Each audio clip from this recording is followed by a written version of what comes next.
Após o Conselho Nacional Eleitoral da Venezuela anunciar a reeleição de Nicolás Maduro com 51% dos votos, alguns países pedem a recontagem desses votos e dizem não reconhecer o resultado divulgado.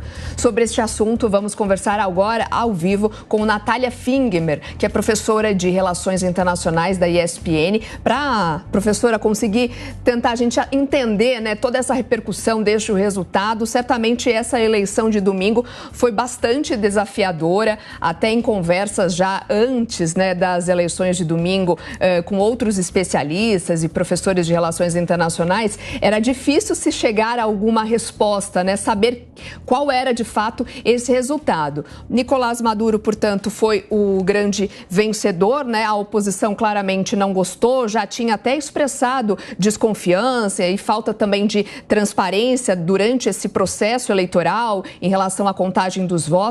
Queria entender, te ouvir, professora, qual a sua avaliação agora diante da própria legitimidade desse processo eleitoral que acabou resultando, então, na reeleição de Nicolás Maduro. Muito bom dia para você. Bom dia, Soraya, é um prazer estar aqui com você. Olha, então, é uma surpresa, né, porque a expectativa era de que a oposição poderia vencer essas eleições, né? Então, as pesquisas anteriores indicavam a vitória da oposição. No entanto, o resultado que a gente teve foi um pouco diferente, né? Parece que o resultado é que o Maduro venceu as eleições, e alguns países aí têm questionado esse resultado, têm trazido a possibilidade de fraude sobre esse resultado. O Brasil colocou que vai somente fazer seu pronunciamento depois que as atas estejam aí disponíveis, né? E consiga ver as atas. Então, a gente tem uma certa preocupação do cenário internacional em relação à contagem desses votos. Professora, bom dia. Nós temos um presidente no cargo que diz que venceu a eleição, tem controle sobre a justiça eleitoral, tem controle sobre as Forças Armadas. Uma oposição, por sua vez, dizendo que quem venceu a eleição foi ela, que a fraude, ou houve fraude durante o processo, especialmente de apuração dos votos, para registro de candidatura de oposição, para campanha eleitoral também. Temos uma comunidade internacional, neste momento, se manifestando contrária à divulgação do resultado. Os Estados Unidos, por exemplo, o Chile, que é um país governado por um partido, um presidente de esquerda também. Nesse cenário, a senhora vislumbra um recrudescimento da ditadura Maduro, da violência? Qual é a perspectiva para as próximas horas, para os próximos dias, com um racha lá dentro que parece impossível de ser sanado, porque a compreensão parte do início, ou a falta de compreensão parte do início, né? Um entende que o outro não é legítimo, e aí fica difícil acertar contas, né, professora? Bom dia, Rafael, tudo bem? Prazer estar aqui. É complicada a situação, realmente uma situação delicada, né? A gente não sabe qual que pode vir a ser a reação da própria oposição e do governo, se isso pode desencadear a conflitos violentos, ou né, a uma situação de instabilidade ainda maior. Sabemos que o governo do Maduro tem passado por vários questionamentos, né, e pressões internas. No entanto, como você bem colocou, né, Rafael, ele conta com o apoio tanto, vamos dizer, do poder judiciário, né, principalmente eleitoral, quanto das Forças Armadas. Então, tem aí já realizado várias prisões arbitrárias, quando há manifestação mais enfática da oposição, e não sabemos se o fato da oposição questionar esse resultado pode levar eu acredito que pode levar até mesmo a um acirramento da postura de Maduro III. Se isso acontecer, sabemos que terá problemas internacionais, né? Hoje a Venezuela é um país que está muito isolado internacionalmente, as sanções econômicas têm impactado muito na economia da Venezuela e aumentado o empobrecimento da população. Então, as consequências podem ser drásticas, infelizmente, para a população da Venezuela. Professora, nossos comentaristas Amanda Klein e Acácio Miranda também vão participar dessa entrevista, começando agora com a pergunta de Amanda Klein. Professora, bom dia. Eu acho que está todo mundo muito curioso para saber qual será a posição do Brasil, né? Afinal de contas, a gente tem que lembrar que o Celso Amorim, que é um enviado especial do Lula, muito próximo, ele é o enviado ali, consultor especial de relações externas, relações internacionais. Por outro lado, os observadores do TSE, do Tribunal Superior Eleitoral, não foram à Venezuela, desistiram no último momento depois de ataques do Maduro às nossas urnas eletrônicas e ao nosso sistema eleitoral. Como a posição do Brasil, aceitando ou não esse resultado das urnas venezuelanas, pode impactar na região, na América Latina? Bom dia, Amanda. Prazer estar aqui com você novamente. Olha, acredito que a posição do Brasil, de fato, é importante, tanto do Brasil quanto da Colômbia, né? São dois países que têm se posicionado de uma forma mais neutra em relação ao chavismo, em relação ao Maduro, né? O Brasil teve uma participação importante no Acordo de Barbados, que foi firmado o ano passado, e no qual colocava a importância das eleições e do respeito, vamos dizer assim, ao processo eleitoral como um todo, e Maduro havia se comprometido em relação a isso. No entanto, a gente sabe que a situação é delicada, acho que por isso mesmo que a gente vê o Brasil ainda não se posicionando, querendo aguardar, né, a disponibilidade das atas eleitorais para tomar uma posição.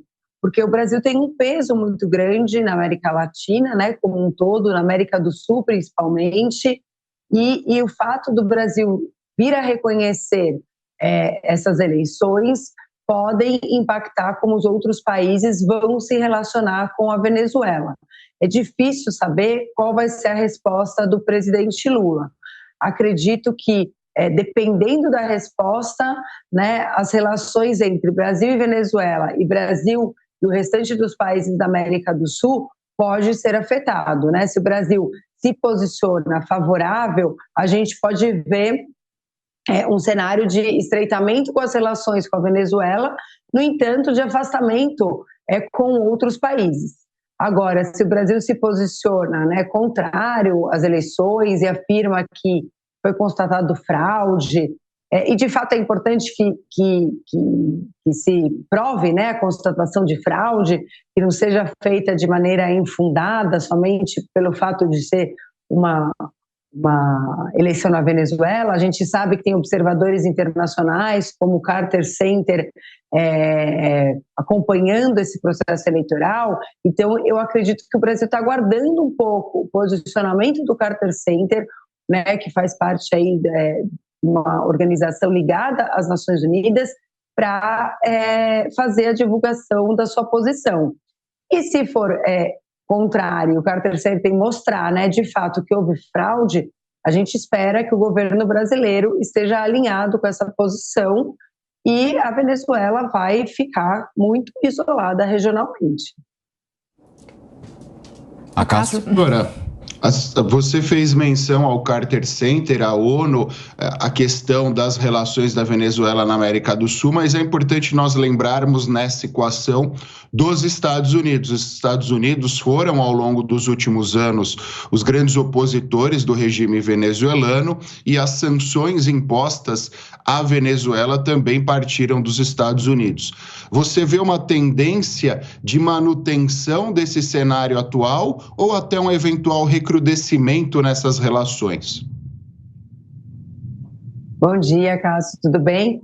Sim, os Estados Unidos foram, vamos dizer, quem, né, lideraram aí o processo de sanções e estiveram aí também no Acordo de Barbados, né, participando e buscando aí, vamos dizer, retirar as sanções por um período até que fosse feitas as eleições. A gente sabe que os Estados Unidos retomou as sanções antes do processo eleitoral, mas houve um período que fez com que até mesmo a própria economia da Venezuela apresentasse uma melhora no último ano, né, de 2023 a 2024, pelo fato de as sanções terem ficado um pouco mais brandas, né? Então, isso ajudou.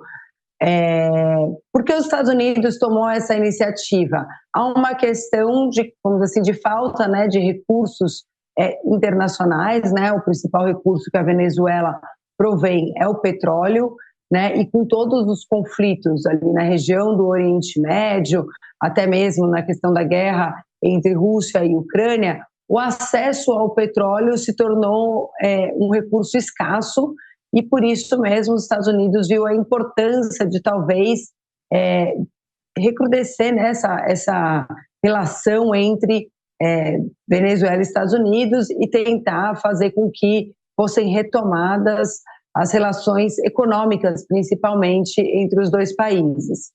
Agora, já tivemos um posicionamento aí, né, de preocupação do Antony Blinken em relação ao resultado eleitoral. É possível que os Estados Unidos, tendo em vista esse resultado, mantenha as sanções que ele retomou recentemente, e isso vai fazer com que a Venezuela tenha maior dificuldade de conseguir aí vender o seu principal produto internacional.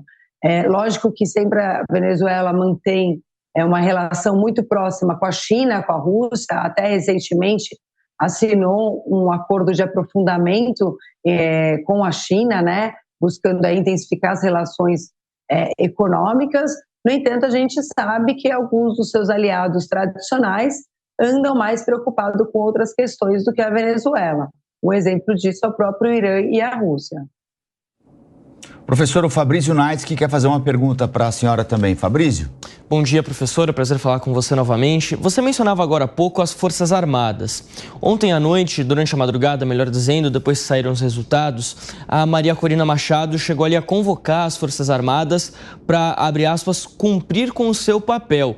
Ou seja, indicando ali que ela gostaria que as Forças Armadas interferissem no processo, fizessem ali algum tipo de ação para retirar Nicolás Maduro do poder. E a gente sabe que o militarismo, em certa parte, rompeu com o Nicolás Maduro nos últimos tempos. Ele já não tem mais o mesmo apoio de antes, o mesmo apoio que tinha, por exemplo, Hugo Chávez. Há espaço dentro das Forças Armadas para tomar alguma atitude mais enérgica hoje contra o governo de Nicolás Maduro? Bom dia, Fabrício. Acho que você passou a noite acordado, né? Eu não estou ciente dessa iniciativa, né, que aconteceu durante a madrugada. No entanto, eu acredito que se as Forças Armadas tomar alguma atitude, o que a gente vai ver na Venezuela não vai ser uma vitória, vamos dizer, legítima da oposição, né? O chamamento das Forças Armadas coloca todo o processo eleitoral como sendo invalidado, né? Então, a participação das Forças Armadas invalida o processo eleitoral, seja ela, vamos dizer, feita pela oposição ou pelo governo, né? Acredito que se Maduro precisar das Forças Armadas para se manter no cargo, né, ou para, vamos dizer assim, reprimir qualquer manifestação contrária da oposição, estaremos vendo um acirramento ainda maior da ditadura na Venezuela. Então, não sei se as Forças Armadas vai tomar essa frente e quais seriam as consequências, né, das Forças Armadas tomar essa frente. É muito provável que a gente poderia ver um governo onde as Forças Armadas venham assumir o poder e a própria oposição fique em segundo plano, vamos dizer, dentro desse governo. Então, uma vez que ela faz esse chamamento, a gente pode vir a ter um problema ainda maior dentro da Venezuela. Sem dúvida. São muitos aspectos, né, professora, a serem discutidos e também debatidos diante desse resultado das eleições da Venezuela. Mas, por enquanto, obrigada pelas suas explicações. Conversamos, portanto, com Natália Fingerman, professora de Relações Internacionais da ESPN. Mais uma vez, obrigada pela gentileza de nos atender e nos ajudar a entender esse cenário internacional. Até uma próxima. Obrigada, Soraya. Até uma próxima.